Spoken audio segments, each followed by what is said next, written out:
बच्चों हम चैप्टर पढ़ रहे हैं काठमांडू, जिसमें हमने जाना है कि लेखक काठमांडू के 2 मंदिरों में गया है, एक है हिंदुओं का और एक है बुद्धों का।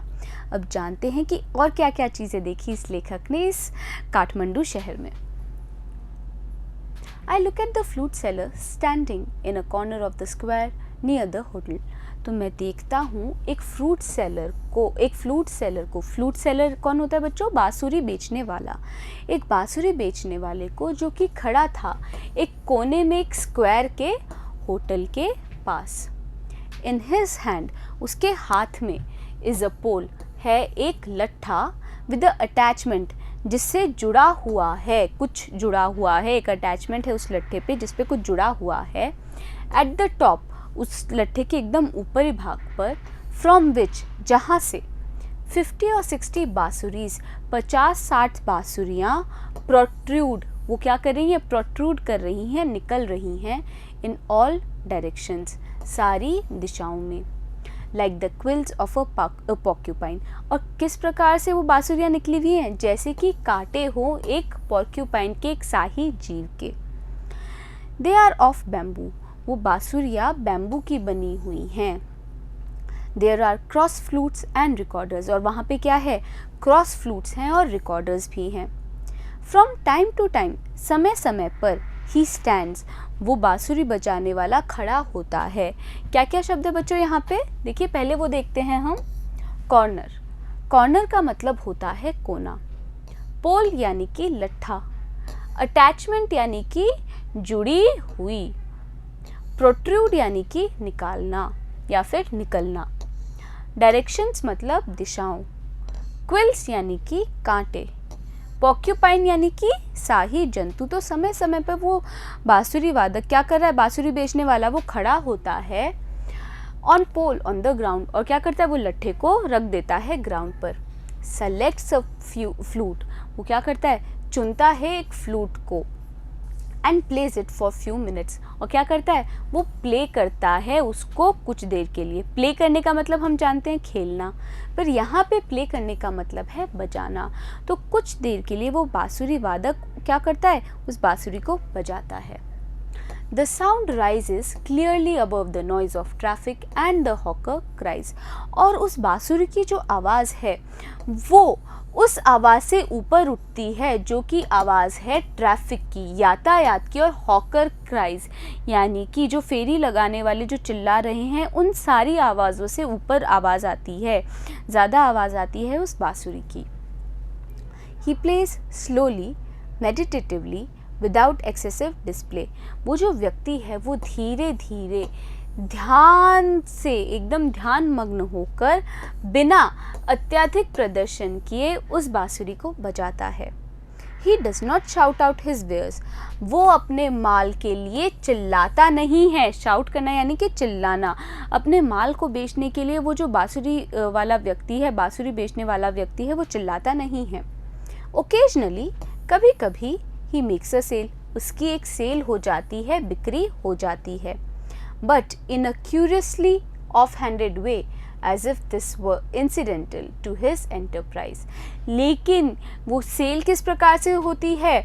बिल्कुल क्यूरियसली ऑफ हैंडेड तरीके से, यानी कि बिना किसी अत्यधिक कोशिश के, पूर्वाभ्यास के, इस प्रकार से वो बिक्री होती है जैसे कि ये जो बिक्री है वो इंसिडेंटल थी, आकस्मिक थी उसके इस एंटरप्राइज के लिए। उसके इस एंटरप्राइज का मतलब क्या होता है?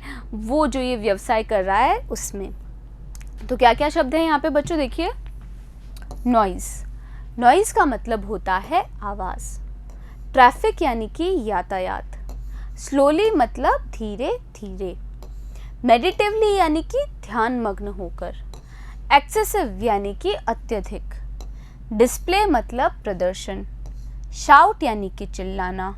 ओकेजनली मतलब कभी कभी। तो वो इस प्रकार से अपनी बिक्री करता है जैसे कि ये बिल्कुल आकस्मिक थी, बिना पूर्वाभ्यास के थी उसके इस व्यवसाय में।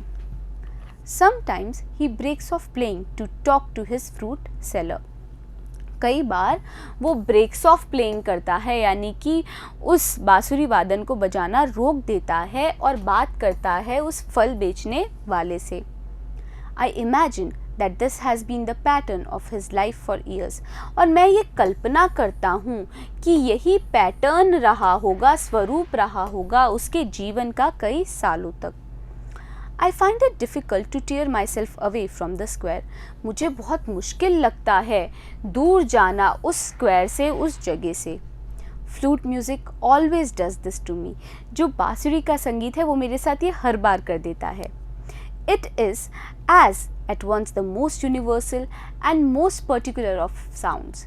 ये जो बांसुरी है उसकी आवाज़ सबसे ज़्यादा यूनिवर्सल है और पर्टिकुलर है, खास आवाज़ों में से एक है. यूनिवर्सल यानी कि सार्वभौमिक. क्या क्या शब्द है बच्चों यहाँ पे देखिए. सेल. सेल का मतलब होता है बिक्री. क्यूरियसली यानी कि दिलचस्प. इंसिडेंटल यानी कि आकस्मिक. ऑफ हैंडेड का मतलब होता है बिना पूर्वाभ्यास के. ब्रेक्स ऑफ यानी कि रुकना.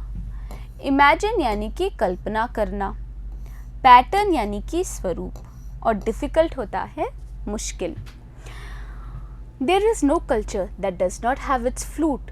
The reed neh, the recorder, the Japanese shakuhachi, the deep बांसुरी of हिंदुस्तानी क्लासिकल म्यूज़िक. तो ये व्यक्ति बोल रहा है कि ऐसी कोई भी सभ्यता नहीं है जहाँ पे उसकी अपनी एक बांसुरी ना हो. जैसे कि एक रीड है नेह, ये बांसुरी के प्रकार बता रहा है बच्चों लेखक. रिकॉर्डर, जापान की शाकुहाची, द डीप बांसुरी ऑफ हिंदुस्तानी क्लासिकल म्यूज़िक, भारतीय शास्त्रीय संगीत की बांसुरी. द क्लियर और ब्रीदी फ्लूट्स ऑफ साउथ अमेरिका, एकदम साफ और ब्रीदी यानी कि बहुत ज़्यादा अस्पष्ट सी जो फ्लूट्स है, बांसुरियाँ हैं साउथ अमेरिका की.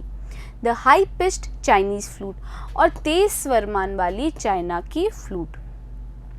Each has its specific fingering and compass. एक हर बांसुरी का क्या है, एक खास फिंगरिंग है, उंगलियां टिकाने का ढंग है, एंड कंपास है यानी कि उससे निकलने वाला स्वर अलग होता है.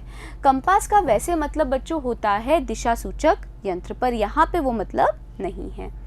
तो क्या क्या शब्द पढ़े हमने यहाँ पे देखिए. पहला है यूनिवर्सल. यूनिवर्सल का मतलब होता है सार्वभौमिक. पर्टिकुलर यानी कि विशिष्ट. कल्चर का मतलब होता है सभ्यता. ब्रीदी यानी कि अस्पष्ट. हाई पिच्ड यानी कि तेज स्वरमान. स्पेसिफिक यानी कि विशिष्ट. और फिंगरिंग मतलब उंगलियां टिकाने का ढंग. It weaves its own associations. ये जो बांसुरी है वो क्या करती है, जोड़ लेती है, बुन लेती है अपने ही एसोसिएशंस, अपने ही संबंध. Yet to hear any flute is, it seems to me, to be drawn into the commonality of all mankind, to be moved by music closest in its phrases and sentences to the human voice. लेकिन क्या बोल रहा है लेखक, वो ये बोल रहा है कि किसी भी बांसुरी को सुनना मुझे ऐसा लगता है, ऐसा है जैसे कि आप खिंचे चले जा रहे हो कॉमनैलिटी के, समानता के लिए सारी मानव जाति के, यानी कि सारी मानव जाति में जो समानता है वो किसकी है, फ्लूट के म्यूज़िक की है, संगीत की है. By moved by music closest in its phrases. और वो क्या करते हैं, पूरी मानव जाति मूव होती है जो संगीत है जो कि सबसे ज़्यादा निकटतम है उसके फ्रेजेस और सेंटेंसेस में, पदबंधों और वाक्यों में, टू द ह्यूमन वॉइस, इंसान की आवाज़ के. It's motive force too is living breath. और इसका जो प्रेरक जो फोर्स है वो क्या है, वो है ब्रीथ यानी कि श्वास. It too needs to pause and breathe before it can go on. और इसको भी यानी कि बांसुरी को भी क्या करना पड़ता है, श्वास लेनी पड़ती है और ठहराव लेना पड़ता है इससे पहले कि वो आगे बजाई जा सके. तो क्या क्या शब्द है यहाँ पे देखिए. कंपास. कंपास यानी कि दिशा सूचक यंत्र. वीव्स यानी कि जोड़ना. एसोसिएशंस का मतलब होता है संबंध. ड्रॉन यानी कि खींचा हुआ. कॉमनैलिटी यानी कि समानता. मैनकाइंड मतलब मानव जाति. क्लोजेस्ट का मतलब होता है निकटतम. फ्रेजेस यानी कि पदबंधों. सेंटेंसेस का मतलब होता है वाक्यों. वॉइस यानी कि आवाज़. मोटिव का मतलब होता है प्रेरक. ब्रीथ मतलब श्वास और पॉज यानी कि ठहराव। That I can be so affected by a few familiar phases on the बांसुरी। और क्या बोल रहा है लेखक कि मैं भी बहुत ज़्यादा प्रभावित हो जाता हूँ कुछ परिचित पदबंधों से उन बांसुरी के। सरप्राइजेज मी एट फर्स्ट, और ये चीज़ मुझे शुरुआत में आश्चर्यचकित कर देती है। For on the previous occasions, क्योंकि पिछले अवसरों पर, that I have return home, जब मैं लौटा था घर, after a long absence abroad, एक बहुत लंबी अनुपस्थिति में, अब्रॉड की यानी कि बहुत लंबी अनुपस्थिति थी मेरी, कहाँ से, घर से, और मैं कहाँ था, अब्रॉड था, विदेश था। I have hardly noticed such details, मैंने मुश्किल से ध्यान दिया है ऐसी डिटेल्स पे, ऐसी बारीकियों पर या फिर विवरणों पर। एंड सर्टेनली, और निश्चित रूप से, have not invested them with the significance I now do, और मैंने हर बार क्या किया है, जब भी मैं बाहर विदेश में रहा हूँ, मैंने क्या किया है, मैंने ध्यान नहीं दिया ऐसे विवरणों पर, और ना ही मैंने निवेश किया है इन चीज़ों की सिग्निफिकेंस पर, महत्ता पर, जो मैं अब करता हूँ। तो क्या क्या शब्द है बच्चों यहाँ पे देखिए, दोबारा देखते हैं हम। अफेक्टेड, अफेक्टेड का मतलब होता है प्रभावित हुआ। फैमिलियर, फैमिलियर का मतलब होता है परिचित। फ्रेजेस यानी कि पदबंधों। सरप्राइजेस यानी कि आश्चर्यचकित। प्रीवियस यानी कि पिछला। ओकेजन्स यानी कि अवसर। रिटर्न्ड यानी कि वापस आया। एब्सेंस मतलब अनुपस्थिति। अब्रॉड, अब्रॉड का मतलब होता है विदेश। हार्डली, हार्डली यानी कि मुश्किल से। नोटिस्ड मतलब ध्यान दिया। डिटेल्स होते हैं विवरणों। सर्टेनली यानी कि निश्चित रूप से। इन्वेस्ट मतलब निवेशित, और सिग्निफिकेंस यानी कि महत्व। तो बच्चों अच्छा लगा ना आपको भी, आपने भी जाना काठमांडू के बारे में केवल इस चैप्टर के माध्यम से। अब मिलेंगे अगले वीडियो में और करेंगे इसी चैप्टर के क्वेश्चन आंसर्स। बने रहिएगा मेरे साथ, मिलते हैं अगले वीडियो में।